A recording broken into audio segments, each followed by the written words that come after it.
Hey, what's going on, everybody? Decided today that I wanted to do a little review of my e-Revo. Online, looking around, seeing everybody unboxes them, takes them outside, runs the battery pack in, comes back in, edits their unboxing video, says, "This truck's amazing." Well, they ran one battery pack through it. How do they know? Of course it's amazing. It's a new toy. Any new toy is amazing for the first 10 minutes. But, so, I've got an e-Revo sitting here that's filthy dirty, that gets beat half to death. The whole idea came to me today. I sit down to clean it. I don't normally keep my truck like this, I promise. I thought, you know what? I'm going to do a well-used e-Revo review. This truck, if I had to guess, has probably had over 200 battery packs run through it. I bought it used on Craigslist, and I've ran at least 100 through it myself in the short 2 months that I've had it. I run this truck every day it's not raining, pretty much. So it is well used. It's starting to show a lot of wear. I'm probably going to tear it down and redo some things. All the shock ends are about wore out on it. The suspension's getting a little squeaky. So it's used. Some of the screw holes are starting to get stripped on it, but I mean, that happens with any RC. So that's what we're going to do today. We're going to do a little review. This is my first attempt at a review, so bear with me. But I'll start with the upgrades that are on this particular truck. I'll show you, not really an upgrade, just a change, I guess you could say. It's a HPI flux torque motor, still a Mama Max, still 2200 kV, different can, a little cooler looking heat sink, a little better heat sink. I guess you can see high-tech servo. This is the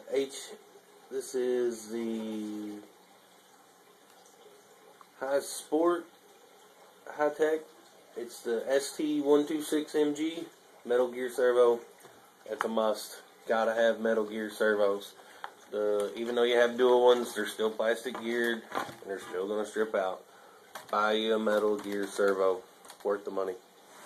Even if you do a single one like I've got, still steers perfectly fine. Still does a great job. So, first suggestion, Metal Gear servo. Second suggestion, take your shocks off. Order you a variable damping kit. $7. Get them on eBay. Probably get them at your local hobby shop. Put you some 50 weight shock oil in. I think it's 50. Might be 60.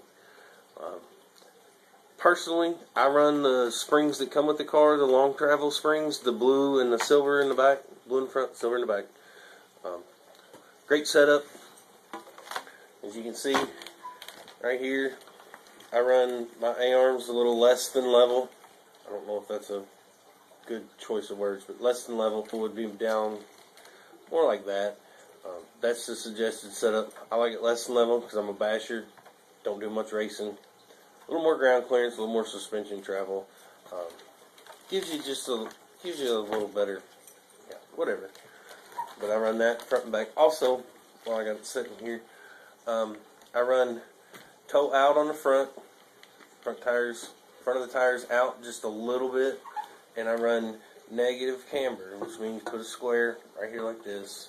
The top of the wheel on my setup is going to be in about 1/8 of an inch. Run that all the way around, front, rear, left, right. I use the RPM Troop Track system right here. More like I'm trying to find a way to get it so you can see in there. More like a slash style setup. It takes away the turnbuckle in the back, so your toe is set, can't be changed. It's actually a little bit of it's towed in the back a little bit. It's a nice upgrade. I think it's about $50 from RPM. Really nice upgrade. But the RPM A-arms are a must. The stock ones will last you about 5 minutes, maybe, if you're lucky. If don't drive like I do, because mine lasted probably about 5 feet. But anyway, RPMA arms, a must. The aluminum push rods, nah, I don't think they're a must. They just look cool. Steel ones are going to be just as strong. I don't know, a half an ounce of weight if you put the aluminum ones on, but whatever. To each his own. If you've got the 50 or 60 bucks to spend on them, so be it. I did upgrade the Dean's connectors. I love the Dean's connectors. And also, let's see if I can get this out of here where you can see it. It's taped up right now, but what I done is I made a parallel harness with a Dean's connector on it, and then just soldered a Dean's connector onto my ESC. It's taped up right now, but I also have a parallel harness to where I can put my parallel harness on and get 2 4-cell batteries and run them in parallel. I haven't done it yet. I'm too cheap to buy the batteries. I think I'm going to try it out, because I could probably shove about I don't know, close to a 4,000 milliamp 4-cell battery in. So that'd give me 8,000 4-cell setup. I'm going to try it. I just haven't done it yet. Like I said, I'm cheap. Don't like to buy stuff.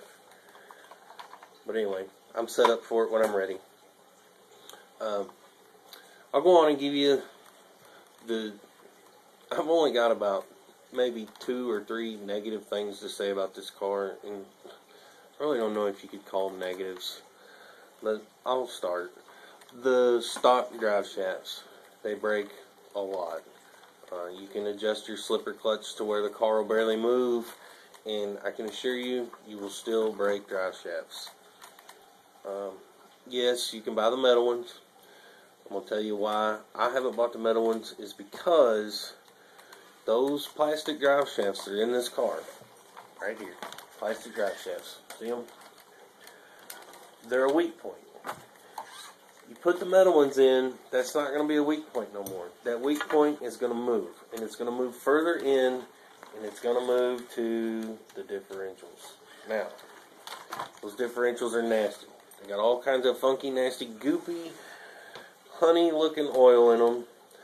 They're hard to get to, and when you blow out a differential, you're going to be out, I don't know, 20, 30 bucks probably.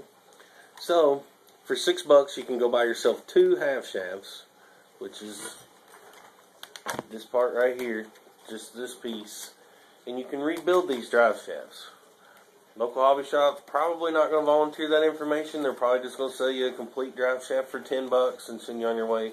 But you can buy 2 half shafts for $6 and rebuild your drive shafts.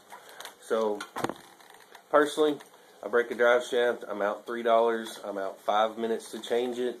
I can take them to the field with me and replace it when I break them. That's why I've left them in there.